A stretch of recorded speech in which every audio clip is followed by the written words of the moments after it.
I'm here with Candie Cooper, who is just an amazing artist, jewelry maker, fashion blogger. I mean, you really do it all. Thanks, Julie. And you've brought these really cute projects. They're books. I know you've turned this one into a necklace. Can't help myself. Super cute. That's the jewelry maker in you. And then I love this little feather book, but I was touching them because I can't help myself. And they're made of a somewhat unusual material. When I discovered this possibility that we could cut records, well, you can't tell that's a record, cut records with the die cutting machine, I was just like, my world has changed forever. So I love it. You can cut plastic materials. I've been cutting up hotel keys, recycling at its finest. You ready to see how? I am, because you know, all the time you go and you find that there are records, people are selling their record collections for cheap, and you can find lots of where it's damaged, or I remember breaking a record accidentally, but now you have something to do if you have those broken record shards. Right, so I just heated mine up just a little bit. It's not slumping or anything like that, but you want to heat it up pretty good through the part that you want to cut. And I'm using these heavy-duty aviator And you're heating snips. it up to keep it from cracking? Yeah, and you'll still have some little cracks here and there, but not as bad as if you didn't heat it up at all. You know what I mean? So you're not heating it to the point that it's melting. Is it hot to the touch? How do you know that you've heated it enough? I just know, Julie. I don't know. It's like the cook in the kitchen. Touch. Yeah, just a little pinch of this, a little dash of that. But I mean, sometimes you will get them too hot. You don't want to get them too hot, but you can feel it's warm. It's just warm, you know. And you want to work in kind of a well-ventilated area. But then once you've got it heated up, then you're going to set it on your die. And onto your platform, and it doesn't matter which side of the record goes down because, I mean, records are pretty identical on both sides, I think. Yeah, and you want to look for thinner records. That's worth mentioning. Look at that. Ooh. Done. The thing is, dies come in all different shapes, sizes, et cetera, et cetera. You want to choose some that don't have a bunch of interior cuts. You know what I mean? Don't go with like a filigree. So nothing that's super fancy. You want to do like some big, basic, chunky shapes. Right. And while you have it warmed up, go ahead and punch your holes. Because again, that's something that would crack the record if you don't warm it up first. Yeah. And I have actually got some that are already here, but that's the start of your book. You know what I think is really cool is, I don't know if this is too subtle to see, but on some of these, the stripes run one way, and on some of them, the stripes run the other way, obviously, which you could rotate, but it gives it a lot of texture. I've got one question for you. Are you dying to paint it? You know that I always am dying to paint anything. I know. I think they would look really cute painted. And I know you've probably got 1,000 scraps laying around your studio, too. And you're putting more than one piece of paper in there. Yeah, so now we're getting into the nitty-gritty and the pages, and like now it's like anything goes, right? Photos, your scraps, like whatever you want. You're gonna just keep cutting that shape as many times as you want, okay?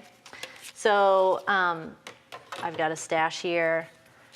We're gonna now line up our little flower shape, and you could spend time lining it up perfectly, or you can just punch the hole. I like it when it's a little more uneven. It's little just a roughly. reminder. Well, I'm gonna say it's like, this is handmade, and I always think that when you make something handmade, you want people to know because you spend all that time making it. It's totally handmade, yeah. So now we've got our book pieces done. Let's talk about how to bind it, right? Yes. Next step. Binding is something that I think intimidates a lot of people and can seem very complicated about bookmaking. Julie, when I went to the store, I was like so excited because I knew I wanted to use these bookbinder rings, but they come in different sizes, different colors. Like I was like, oh my gosh. I'm used to seeing the silver ones, but this is a very attractive sort of black metal ring. Yeah, and I kind of liked it. And the other thing, well, we'll get into it in a minute, but you're gonna basically put all your pieces and parts on here. I got to get that picture of New York City. This is binding super easy. There's no sewing, there's no stapling. Truly. This is just close, and you can add in pages or photos or whatever you want. Totally. I do notice that one of the edges of the records, like it looks better on one side than it does the other, so you want to pick your side or flip it over or whatever. But let's kind of decorate the cover a little bit too. So I went ahead and cut out with the same die cutter heart shape out of a cookie tin. And you're I mean, we're talking about cutting plastic from records, we're cutting metal with cookie tins, we're cutting paper, and it's all the same dies, or is it you have to have different dies for each material? Different, oh no, same die. Just different play around. shapes. Yeah, different shapes. Yes, thank you. Help me sound it out. Okay, and then you're just gonna line up your piece. This is still warm, we should be okay. But don't ever get excited until the piece is definitely like hole punched and, bound, okay? Well, it reminds me of like when you're cutting glass or anything like that, you just have to be aware, that these things often shatter and you just need to take the precautions to really get it there. Right, and know that that's part of having to be brave when you make art. Yes. So you're just using is it a brad? I just used a brad, and I'm just gonna put that down just for fun.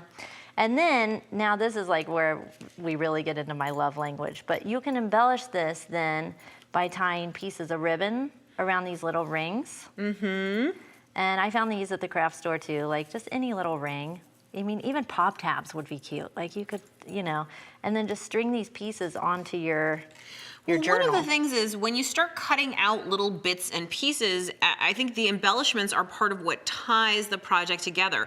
So I'm looking at some of the papers that you chose in here, if I may for a minute, and I'm feeling like the colors that you're using here are coordinating with what is in the book. Did you do that on purpose, or are you just so good at color that you figured it out by accident? I think it's part of breathing, right? When you're creative, you just like, if I like it, I get it. You know what I mean? I put it together. Okay, Candie, I would have stopped at like one.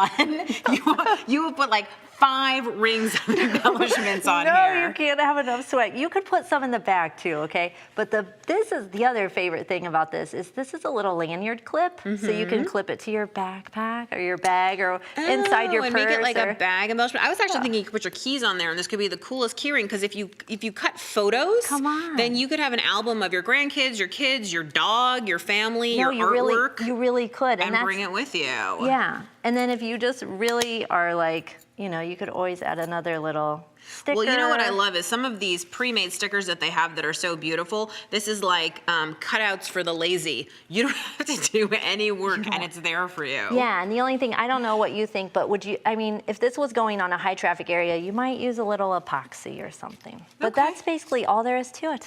And it's beautiful, as are these finished pieces, which are amazing. And I can see you have actually that same heart right here. That's the credit card key. I call it a credit card key. Key card. The key card. And then I feel like I need that cat with glasses in my life. It's like, because patches are so trendy right now, as our hipster cats, I was like, why not put the two together and have like a little, another photo book, or just like, oh, I forgot. Make a note. That's super fun to have a notepad with you. I love that idea. The other autograph book. Thank you, Julie. That was fun.